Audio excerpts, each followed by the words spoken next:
Namo Bhagavate Vasudevaya. Om Namo Bhagavate Vasudevaya. Om Namo Bhagavate Vasudevaya. Om Namo Bhagavate Vasudevaya. Om Namo Bhagavate Vasudevaya. अथ च यत्र कौटुम्बिका दारापत्याद्यो नाम्ना कर्मणा वृकश्रगाला. अथ च यत्र कौटुम्बिका दारापत्यादो नाम्ना कर्मणा वृकश्रगाला. विवानिच्छतोऽपि कर्दरस्य कुटुम्बिनां पूर्णकवत् संरक्ष्यमाणां विशतोऽपि हरन्ति. एवानिच्छतोऽपि कदर्यस्य कुटुम्बिना पूर्णकवत् संरक्ष्यमाणं विशतोऽपि हरन्ति. Yes. So, you like to read now? Translation. My dear king, family members in this material world go under the names of wife and children, but actually they behave like tigers and jackals. A herdsman tries to protect his sheep to the best of his ability, but the tigers and the foxes take them away by force. Similarly, although a miserly man wants to guard his money very carefully, his family members take away all his assets forcibly, even though he is very vigilant. Purport. One Hindi poet has sung, "Din ka dakini raat ka baghini palak palak lahu chuse." During the daytime, the wife is compared to a witch, and at night she is compared to a tigress. Her only business is sucking the blood of her husband both day and night. During the day, there are household expenditures, and the money earned by the husband at the cost of his blood is taken away. At night, due to sex pleasure, the husband discharges blood in the form of semen. In this way, he is bled by his wife both day and night. Yet he is so crazy that he very carefully maintains her. Similarly, the children are also like tigers, jackals, and foxes. As tigers, jackals, and foxes take away lambs despite the herdsman's vigilant protection, children take away the father's money, although the father supervises the money himself. Thus, family members may be called wives and children, but actually they are plunderers. Hare Krishna, Prabhuji. Hare Krishna. Thank you very much, Prabhu. So, yeah, first of all, greetings of Janmashtami yesterday and Srila Prabhupada Vyasa Puja today, Nandotsav. So, many auspicious occasions, because these days remind us what is the real purpose of our life. These occasions remind us what is the real objective of our life. And nothing gives Srila Prabhupada more pleasure than discussing his books on these occasions. Actually, that's the best gift we can give to Srila Prabhupada. This is the best glorification we can do by reading his books and discussing his commentaries. In Guru Vandana, we sing, Shri Guru Karuna Sindhu Adama Janara, Loknath Lokera Jivana. So, you see, Shri Guru Karuna Sindhu, the spiritual master, is the ocean of mercy. He's the savior of the downfall. He's Loknath Lokera Jivana. Of course, he's speaking about his spiritual master, Loknath Goswami. But this is applicable to any spiritual master. He's the best friend that I can have in this material world. Actually, spiritual master is the only one we have really in this material world, who is really ours. So, when we are understanding the commentaries of the Acharyas, we must understand the proper context. Actually, these particular verses that we are discussing now, this has caused many people to leave ISKCON, especially ladies. That, what is this, some kind of sexism or something. But we have to understand the proper context of these verses. My dear king, family members in this material world go under the names of wife and children, but they actually behave like tigers and jackals. Now, one has to understand what is the context. So, we were having a discussion in the temple also with one Prabhuji today, and we were discussing the same thing. So, you see, the purpose of human life is to realize the Supreme Lord. Actually, here we are discussing an ideal Grihastha household, where the devotees have, where people live as per proper Shastric sanskara, where the husband takes care of family. But today, we are living in such a degraded world. Today, our lifestyles are so degraded that even men and women are working together. because a husband alone cannot support the household. So the position of a man is even more pathetic, that he can't even afford to take care of his family on his income alone. There are very rare households. Actually, in the 12th chapter of Srimad Bhagavatam, we don't find this. That in Kali Yuga, a man who can simply afford to keep his family would be considered a great hero. It's already happening. If a man can support his family with his own income, then he is already considered a big man. Wow, look at him, such a big man. He can, his wife doesn't need to work. He can send his children to decent schools and give decent education. And we see he's such a big man. The wife doesn't need to work. Otherwise, especially in big metro cities and here in the West also, you can't live alone. You can't just sustain your wife. In fact, in the West, they won't allow you to sustain your wife. They just send her to some job anyhow. So you see, this is how degraded the situation is. Actually, this purport was written way back in the 70s, 60s, and 70s. Actually, back then the situation was at least still better than today. In India, women did not need to work in the 70s, but today everyone needs to work. And very soon a time will come where probably children will also have to go to some work to sustain themselves. That's how the government has become so cruel and demonic. So coming back to this particular purport, during the daytime the wife is compared to a witch, and at night she is compared to a tigress. Now, what is the meaning of this analogy? What does this explanation really mean? So, the purpose of human life is to realize the supreme for both men and women. If there is anything that is distracting us from that purpose, that is actually a plunderer. So, what is being plundered here? It's not the money. I mean, even though we are talking directly about money here, money is not the real concern. The real concern is the time that is spent, because a man has to work to earn money. According to the Shastras, a Grahastha should not work more than 4 hours a day. Now you can imagine that's the Grahastha standard, 4 hours a day. And the rest of the time, one should be engaged in worshipping the deities and studying the scriptures. That is the Vedic standard. So if a man is working 8 hours, 10 hours, he is definitely wasting his valuable human life. As we have discussed, previously also, we were discussing, or day before yesterday, we were discussing about Loma Shrishi. Loma Shrishi did not even want to wear a cloth, or he did not even want to create a bhajan kutti. Even though he had a life of many kalpas, his lifestyle was phenomenal, but still he did not want to spend any moment in any activity which would be on a material platform, because he thought that this duration of life of many kalpas is also insufficient to develop your consciousness, to develop your love for God. So definitely, any time that we spend in any activity is uselessly lost unless we are remembering Krishna. So life's purpose, as we had discussed also previously, life's purpose is to remember Krishna. Dharmasya apavargasya nartho arthaya kriyate, narthasya dharmaikantasya kamo labhaya ismrita. The purpose of human life is only to remember the Supreme Lord. It's not meant for anything else. So anything else that distracts us from this purpose is actually like a plunderer. Now, one more important factor here is, it's not that the wife and children are simply taking away one's time. It is also that they are taking away one's affection. In this life, we are supposed to develop feelings for the Lord. We should be established in bhav at least. But how do we develop? Oh, my dear wife, oh, my dear husband, oh, my dear child. So this bhav is suicide, because this will drag us down to material platform in our next birth also. And we won't even know which birth we're going to get. If we are enamored of our family, we have no way of knowing what is going to be our future.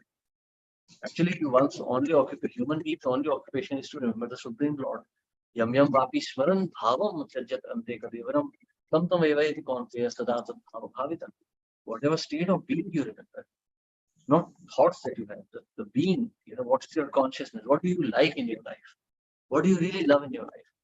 If you have spent 20, 30 years loving your wife or your husband, how will you give up that affection at the time? We see nowadays 50 years anniversary, 60-year anniversary. That's actually gross foolishness. That's suicide. Oh, me and my husband have been together for 30 years, celebrating 30 years of togetherness, celebrating 30 years of death. Because that kind of feeling is eventually going to drag one down to hell. Grahastha ashram means 1/4 of life. Whatever. In present age, actually it should be 20 years. Because now the present lifespan is almost 80 years only, not 100 anymore.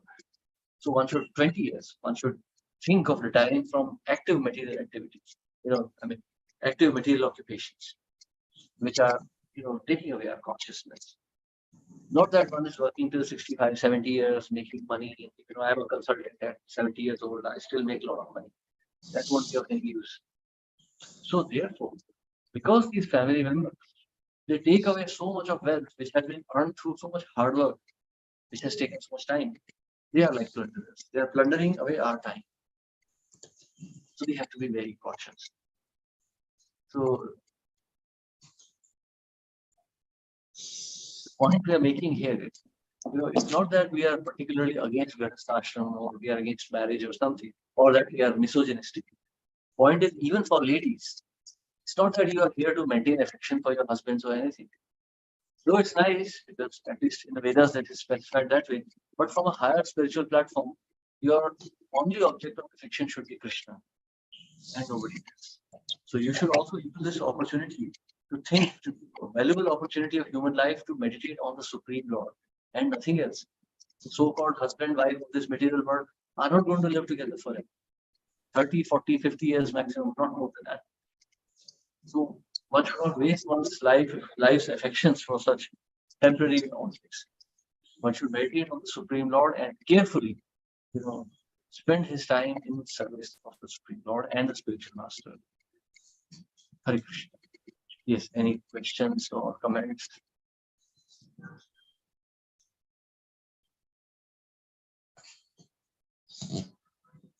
Okay, we continue. Text 4. यथा ह्य अनुवत्सरं दृश्यमाणम् अप्य अधः बीजं क्षेत्रं पुनर् यथा यथा ह्यनुवत्सरं कृष्यमाणं पयदग्ध बीजं क्षेत्रं नरे एवावपन काले गुल्मतृण विरुद्धिर् गह्वरम् इव भवत्येवमेव एवापनिपे काले गुल्मतृणविरुद्धिर्गह्वरम् इव भवत्येवम् एवम् इव तथाश्रमः कर्मक्षेत्रं यस्मिन्नः कर्माण्य उत्सिदन्ति यदयं कामकरण्य एष आवसथः गृहाश्रमः कर्मक्षेत्रं यस्मिन् न हि कर्माण्युत्सीदन्ति यद् अयं कामकरण्ड एष अवस्थः. Married too? Yes, please. Hare Krishna Bhagavan Pranam. Class is depicted by Shri Prabhupada ki jai. Translation. Every year the power man flows over his green field, completely uprooting all weeds. Nevertheless, the seeds lies there and not being completely burned, again come up with the plants sown in the field. Even after being plowed, under the weeds come up densely. Similarly, the Grahastha ashram, family life, is a field of curative activity. Unless the desires to enjoy family life is completely burned out, it grows up again and again. Even though sample may be removed from the plot, the pot nonetheless retains the aroma of conflict. As long as the seeds of the desire are the activities are not destroyed. Purport by Sri Prabhupada. Unless one's desires are completely transferred to the services of Supreme Personality Godhead, the desire for family life continues, even after one has taken sannyas. Sometimes it is our society, ISKCON. A person out of sentiment may take sannyas, but because the desires are not burnt completely, he again takes to family life, even at the risk of losing his prestige and disgracing his good name. These strong desires can be burned and completely when one fully engages in the services of Lord in devotional service. Hare Krishna. Krishna. So, the material world means desires. Matra, so like Dhyayato Vishayan Pumsha Sangasteshu Pajayati. Dhyayato Vishayan. When one meditates, when one thinks of the objects of material world, one immediately develops attachment, especially family life. Attachment to Graha Kshetra Sutapta Vidya. This is very natural for everyone. Even the Vedas make allowance for it. But one must understand that this is only in the material platform. This is not spiritual. At best, it could be on the platform of piety, but it has got nothing to do with transcendence. So here, these desires are compared to weeds which need to be uprooted. Who are we? We are not this man or woman or Indian or American or anything. We are just souls. We don't know what is our soul. Krishna bhuli sei jeev anadi bahir mukha. We have forgotten Krishna and we have just turned away from it. Ateva maya tare deya sansara mukha. So Maya is giving us misery. Actually, you see, we are not actually understanding that the so-called happiness we're trying to derive in this world is going to be the source of our misery as well. The family life, which is a cause of great happiness, also becomes the cause of greatest sorrow. No one feels sorry if your old car is thrown in junk, or your old scooter is thrown in junk, or your old house is torn down. But when the old father dies, or the old mother dies, or old husband or old wife die, everyone is lamenting. Because we feel that that is our real relationship. So we become very miserable. We feel very unhappy. And this desire remains in the heart. You can still see, oh, I am laying rose on the grave of my beautiful wife or on the grave of my beautiful husband. What is the use of that? The person is gone. You may lay as many roses as you want. The dead is not going to come back. The Vedic culture means that we try to get rid of all attachments. We try to remove these attachments. We don't hang on to them. So these desires, they remain within the heart. So they have to be uprooted. So the Vedic Varnashram, or the process is like this, that after first a person takes education, 20-25 years of education, 1/4 of life in education. And what is that education? In 13th chapter of Gita, Krishna is already explaining what is real knowledge. So detachment from this material world, that is real knowledge. Understanding our true spiritual nature, approaching a bona fide spiritual master, understanding the miseries of this material world, trying to acquire the knowledge about the absolute truth, making inquiries, that is real knowledge. So 25 years or 1/4 of life is spent like that. After that, a person enters into Grihastha Ashram knowing fully well what it is all about. So even in Grihastha Ashram, there are many rules and regulations. Grihastha Ashram doesn't mean all just romance and roses. Grihastha Ashram means that husband and wife come together to serve the Supreme Lord, to serve the mission of the spiritual master. Because they cannot live alone, they are living together. But that's how strictly it should be. So that is the position. So living like this for 25 years, the person understands the miseries of material world. And he becomes sufficiently detached. Again, he has experienced some happiness, but he's also experienced many miseries. So he becomes sufficiently detached and is able to leave home. So one takes Vanaprastha after half of one's life. So around between the age of 40 to 50, one takes Vanaprastha. And at that Vanaprastha stage, one travels to holy places and meets up with holy men, with sages.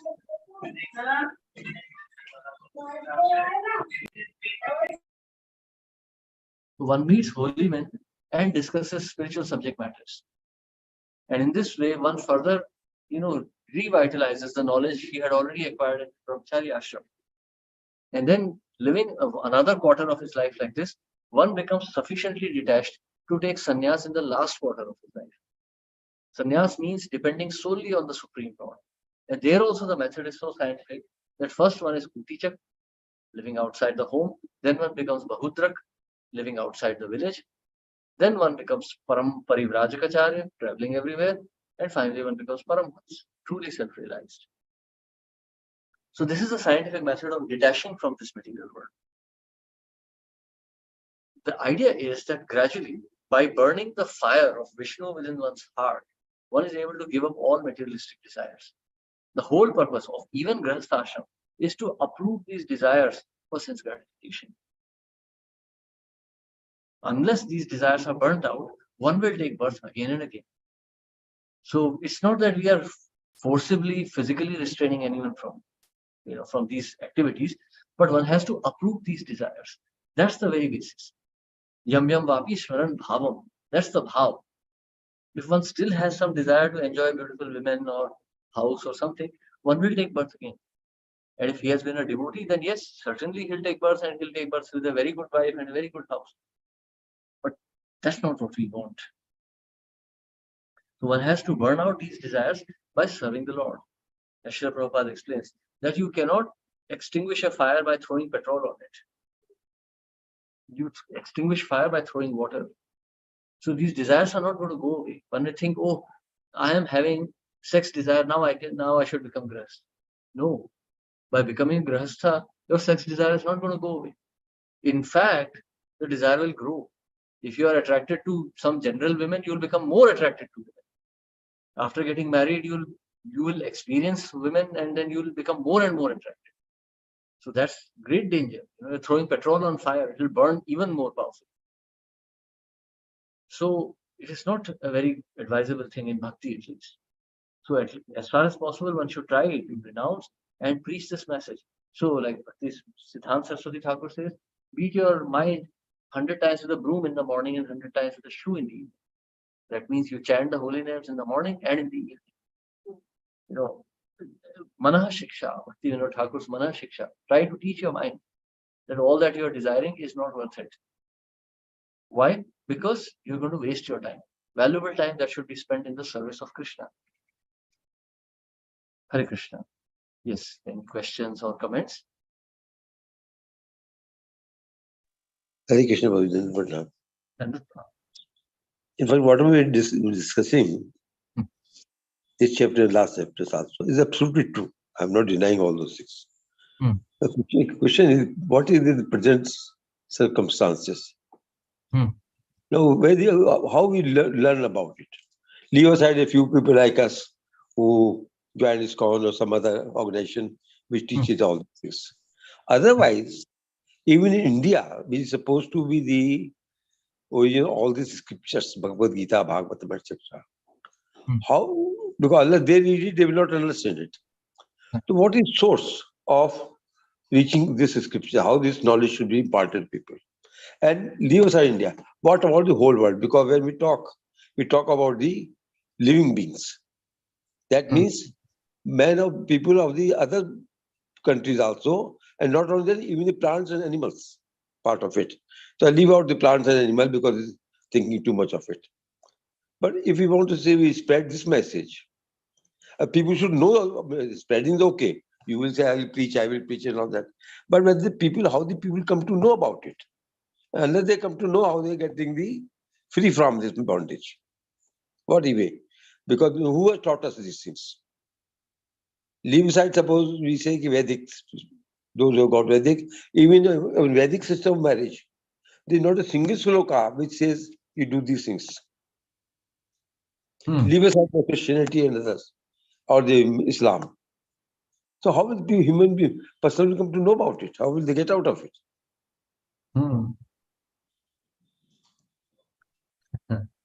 That is our duty. That's what you are doing. And some of us are also doing, I agree. But my question is, that means it is a very fragment thing. Most of the people remain ignorant, also deprived of the facility of going back to Godhead. Yes. See, Prabhu, think of it this way. This whole world, Kalam Shudra Sambhava, the whole civilization is Shudra. Here in the West, especially, sex education is given from the very childhood. When a child is not even aware of sex, they already teach him. And then they teach him that this is the purpose of life. It doesn't matter. You don't even need to get married. Just have sex and practice it very safely. So there's whole science dedicated to understanding sex. This is Shudra civilization. No one talks about soul. Soul is like, there's no soul. Just yesterday, yesterday we had Janmashtami festival in the temple, and one boy had come from India, and we were discussing the same thing. He is into medical communication, and we were discussing the same subject matter. That this world is overrun by demons. We are preaching gross bodily consciousness.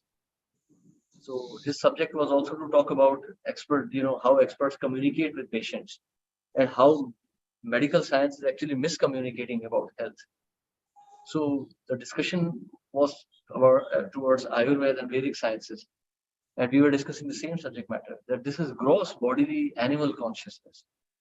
How well can you enjoy Ahara Nidra Bhai Maitro? So we are fighting a strongly Shudra demonic agenda. It's not going to be easy. Even in India. India, what is India famous for? You ask anywhere in the West, people only talk about Bollywood and marriages. That's our reputation. That Indians just get married. In India, it's like the thing. Getting married is like the purpose of life, the sole objective of life. Even amongst the so-called Hindus. The so-called Hindus don't talk about sannyas. We talk about Sanatan Dharma, Bharat Varsha. But we don't talk about sannyas or Varnashram. You see the demonic agenda? Ravana and Kansa, they were also Hindus. You see. Their agenda was to deviate people completely from the Supreme Lord. And today also the same thing is continuing. In the name of Sanatan Dharma, we are still deviating people away from the Supreme Lord. Because the path to Supreme Lord passes through Sankirtan and Varnashram. So if no one else is doing it, we have to do it. As Mahatma Gandhi would say, be the change you want to see. We have to be the change. Bharat Bhumi Tahaile Manashya Janma Jana, Janma Sarthaka Kari Kar Parupura. So we have to first practice this knowledge ourselves. We have to imbibe this knowledge in our own hearts, and then we have to preach it.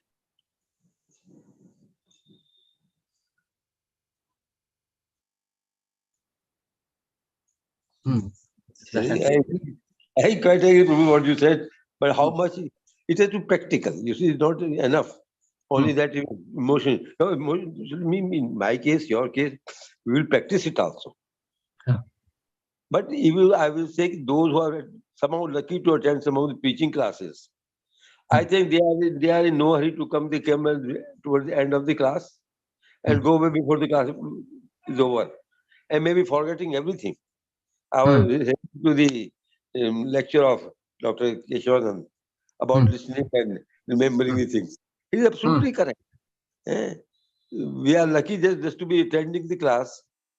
And then after that, knowing what it is and how to practice it, well, unless we become a sannyasi like him and you, well, I don't think many people are doing it.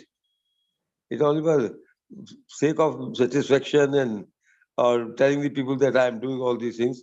We may say, but they are not doing it. Maya will slap everyone, Prabhu. Anyone who has got this knowledge is going to realize it. And anyone who doesn't have this knowledge is also going to realize it. But when death comes. You say, as you say, the Hawkins or Prabhupada says, once he becomes, get that yoni, he's happy. Eating the shit and all those things and living in that condition. So they are happy because they do not know what is the other part of it. About his soul also, how many of Indians agree his soul and bodies are different? Well, honestly speaking, I also understood only after reading the Bhagavad Gita. They are two different. Nobody knows about it. And medically, they think about it. Though I agree, scientifically, they agree they soul things like that, the consciousness. But they're not agreeing. Spiritually, that we say his soul is different from body, and one should not worry because the body is destroyable and soul, of course, is eternal. So, Janma Mrityu Jara Vyadhi, life is miserable. They may think they're happy, but they'll keep on suffering. Eventually, when you get a human body, you see the sufferings. You see your own loved ones dying, and then you see so much difficulties when the body is going over, it's giving so many troubles. Then one meditates, what is going on? Why am I suffering like this? Because one has taken this message at some point in life. This lesson will start ringing in his head somewhere. Then that's why we have to preach this message. We don't expect anyone to implement it straight away, not even the devotees. But at some point when these sufferings come, a person will realize this. One will see this and then one will think about it. Oh yes, at least I heard this. So this is what it means. When you buy a mobile phone, you know it is going to last 3 to 4 years, not more than that. You don't expect it to be there for 20 years. So you know what you're getting into. So when one gets into Grahastha ashram or material life, a devotee at least will understand what he's getting into. And gradually, after suffering for many, many births, Bahunam Janmanamante, Gyanvan Mam Prapadyate, after having suffered for many, many births, one will come to the realization that this kind of a temporary happiness is not good. One should only seek the Supreme Lord. So it's a very tough process, Prabhu. It's very difficult. Shurasya dharya nishita duratya durgam pathas tat kavayo vadant. This is a very difficult process. Like a razor's edge. It bites, it hurts. This process is not like all roses. It hurts also. And it's a very difficult path. But those who can, cover this path, they will attain liberation. Otherwise, also there is suffering. I quite agree, Prabhu, with you. In fact, those who know it, I agree ki even if you're doing faulty chanting, even the book reading is not perfect. But even you do this thing, that itself purifies you. The feeling comes in yourself. Because at least for that 4 hours something, the mind, your wilderness is lesser and lesser. So that peace comes. And I quite agree about it. It's really very purifying factor. Meditation and reading good books, etc. But the only question is that maybe the parents are failing in this because the parents do not know it. Yeah. See, parents should not tell their children that they have to become engineers and doctors. They should tell the children to become human beings. Try to understand. Uttishta Jagrat Prapya Varan Nibodhita. Try to understand. Asato Brahma Jigyasa. That is what a parent should teach the first thing. Not how to become an engineer or a doctor, which is just a glorified Shudra. So that is where we are going wrong. We are not giving proper spiritual education in our households. You are right, Prabhu. That is the main thing. If you want to follow this way of life, then you should start from Grahastha ashram itself. Yeah, I remember I was like lucky in this matter that when I was a child, my parents used to bring me these Amar Chitra Katha, and especially for Krishna. Yeah. So we have a devotee here, and his son is hardly maybe 5 years old. He's already made up his mind. I want to become brahmachari. So oh, very nice. Yeah. He said, Papa, I want to become brahmachari. So send me to some Gurukul. So because he's in that surroundings, like his Mataji is also a devotee, his father is also a devotee. They're from Bombay, now in Hyderabad these days. So he says, Prabhuji, I want to become brahmachari. I said, I like it at least. This thing imbibe him. But it's a very difficult path, and not Prabhuji. But I think it will be good that if you follow it. I feel it that way. Yes. Okay. Sorry, I've taken your time. No problem. No problem. Yes. So anyone else has any questions or comments? Just a comment, Prabhuji. We realize this all the time. There are realizations coming our way. There are things we are seeing. There are books we are reading, and we can see the gap. We can clearly see the gap. But the problem is when we try to fix the gap either the gap isn't fixing, or we don't have enough courage to fix what needs to be fixed.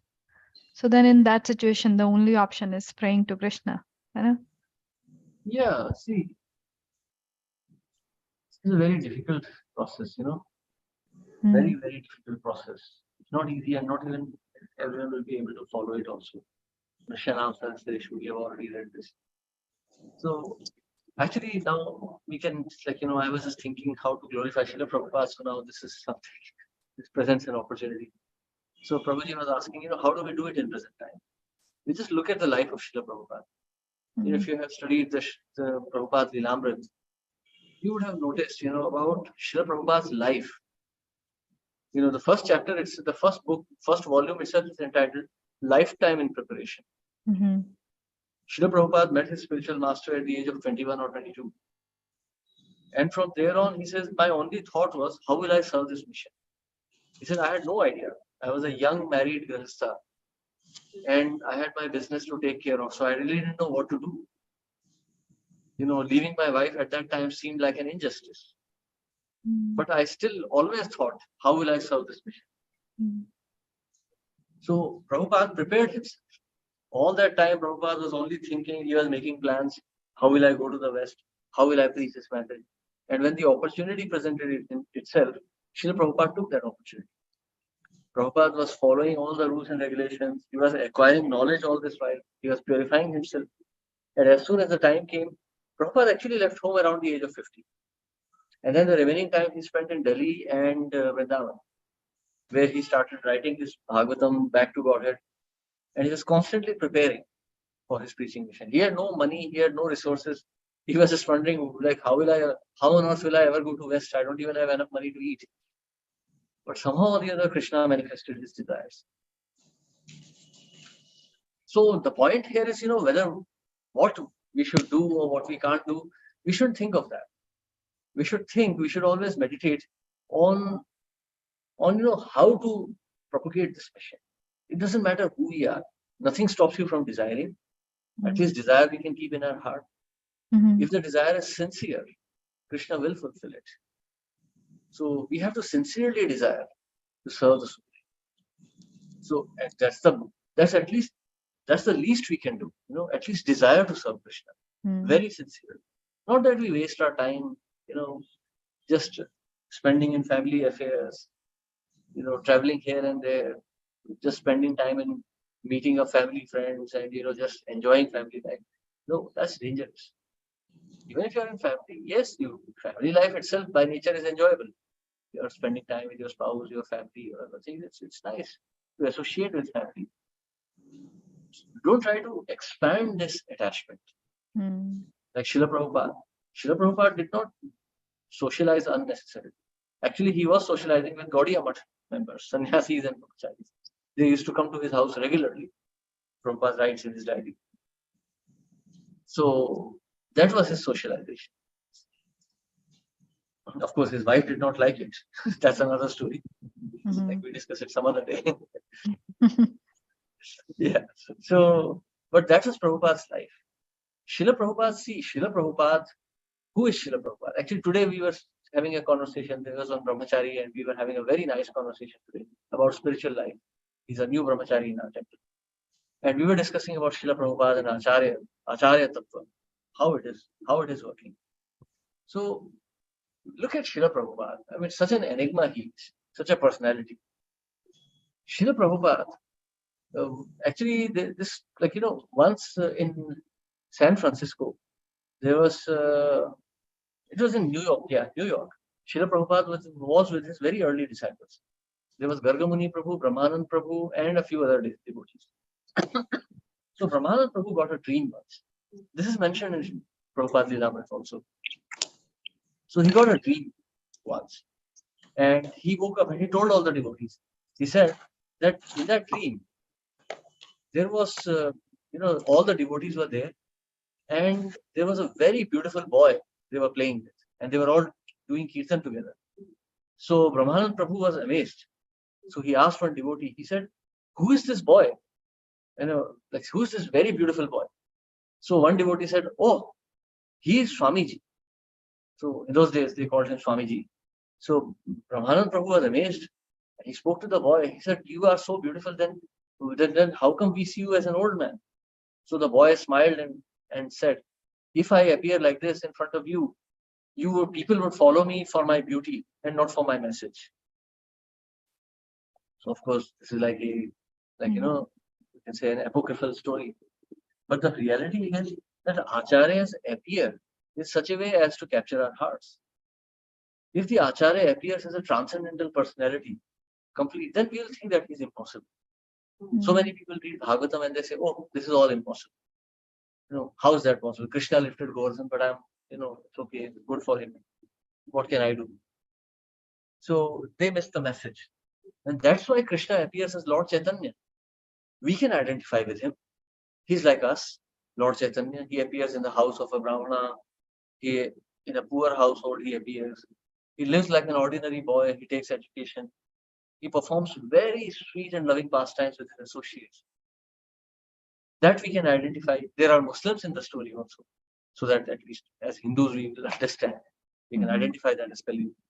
And in those pastimes, he actually gives a picture of Golok Vrindavan on this earth. That's the glory of Lord Chaitanya. Prabhupada explains Lord Chaitanya is Krishna appearing like a teacher, like a teacher holds the hand of a disciple when the disciple can't write properly. With his own hand, he shows how to write. So Mahaprabhu appeared, Krishna appeared as Mahaprabhu to show us how to live that. Because some of us were so stupid that we did not take the lesson when he gave it as Krishna. So as Mahaprabhu, he gave that lesson in a very personal form. Even if you are an atheist, when you hear the story of Mahaprabhu, your heart will melt. Prabhupada, Srila Krishnadas Kaviraj Goswami writes that. So likewise, Srila Prabhupada also, he's appearing, he's Gaur Karuna Shakti, he's the mercy of Lord Chaitanya. What is he doing? He is appearing just like us. Mahaprabhu at least appeared at a time which was 500 years ago. Prabhupada appeared in our times. He rode in cars, he rode aeroplanes, he spoke English. Now, what more can we expect from an Acharya? And yet he's the very same Acharya coming from the Parampara who is giving us pure knowledge, but in a yet more identifiable form. That is the glory of Srila Prabhupada. He appears like us, a young boy, confused, gets married, doesn't like his wife, wants to marry again. He looks like us. And then he's confused whether I should surrender to my spiritual master or should I not? What is the meaning of surrender? How do I preach this message? How do I accept this instruction? And gradually he progresses through his life. He performs all his duties nicely. And then he displays his true glories as Acharya. You see, that is the glory of Srila Prabhupada. So you see, in this way, we have to understand the lessons from the lives of Acharyas. Thank you, Prabhuji. Hari Bol. Thank you so much. Hare Krishna. Yes. Anyone else has any questions or comments? Okay, so then we stop here today. So thank you very much, everyone. Wish you a very nice Nandotsav and Janmashtami. Maybe may you take this message sincerely to your hearts. Hare Krishna. Srila Prabhupada ki jai. Jai. Thank you. Thank you, Prabhuji, Prabhuji. Dhanyavad Hare Krishna, Prabhuji. Thank you. Hare Krishna. Thank you, Dandavat Prabhuji. pranam. Hare Krishna. Hare Dandavat. Krishna. Dandavat pranam, Prabhu. Hare Krishna. Dandavat pranam, Prabhu.